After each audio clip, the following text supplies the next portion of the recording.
పేదవాడి పక్షాన నిలబడతాం, ప్రజా గొంతుకై నినదిస్తాం. వాయిస్ ఆఫ్ వాయిస్లెస్, తెలుగువారి మనస్సాక్షి సాక్షి టీవీ. సాక్షి టీవీ ప్రసారాల కోసం మీ స్థానిక కేబుల్ ఆపరేటర్ను వెంటనే సంప్రదించండి. నంద్యాల జిల్లా పాణ్యం గిరిజన గురుకుల పాఠశాలలో ఫుడ్ పాయిజన్ జరిగింది. ఫుడ్ పాయిజన్ తో 20 మందికి పైగా గిరిజన విద్యార్థులు అస్వస్థతకు గురయ్యారు.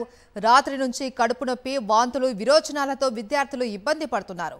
విద్యార్థులకు పాణ్యం పిహెచ్సిలో చికిత్స అందిస్తున్నారు.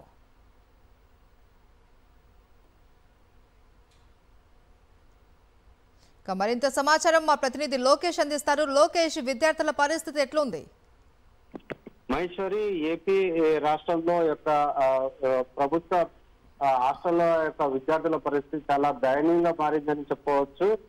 నిన్న రాత్రి ఏదైతే ఈ యొక్క పాణ్యం నెరవాడ గిరిజన గురుకుల బాలుర పాఠశాలలోని హాస్టల్లో విద్యార్థులకు 20 మంది దాకా ఫుడ్ పాయిజన్ అయిన పరిస్థితి. నిన్న రాత్రి నుండి వాంతులు, విరోచనాలు అధికంగా ఉండడం చేత 20 మంది విద్యార్థులను పాణ్యం సిహెచ్ హాస్పిటల్ కి తరలించడం జరిగింది. అయితే వారు తిన్న ఆహారం ఫుడ్ పాయిజన్ అని చెప్పేసి అక్కడున్న విద్యార్థులు చెప్తున్న పరిస్థితి. మొత్తం మీద ఈ యొక్క హాస్టల్లో సరైన మౌలిక సదుపాయాలు లేకపోవడం, అంతేకాకుండా వారు తినే ఆహారం కూడా సరిగ్గా లేకపోవడమే ఇందుకు కారణమని చెప్పవచ్చు.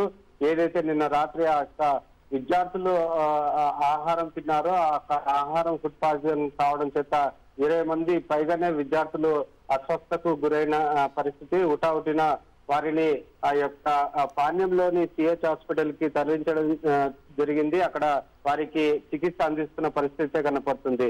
గత కొద్ది రోజుల పాటు నుండి యొక్క విద్యార్థులకు అందించే ఆహారము సరిగ్గా లేకపోవడం అనేది తరచుగా వారు ఫిర్యాదు చేసినప్పటికీ అధికారులు ఏమాత్రం పట్టించుకోకపోవడం వల్లనే ఈ యొక్క ఘటన చోటు చేసి ఉండొచ్చు అని చెప్పేసి విద్యార్థులు చెప్తున్న పరిస్థితి. ఏదేమైనప్పటికీ 20 మందికి పైగా విద్యార్థులు అస్వస్థతకు గురైనారు. వారికి నిన్న రాత్రి నుండే యొక్క విరోచనాలు, వాంతులు ఎక్కువగా కావడం చేతనే వారిని ఆసుపత్రికి తరలించడం జరిగింది. Maheshwari, right, thank you Lokesh.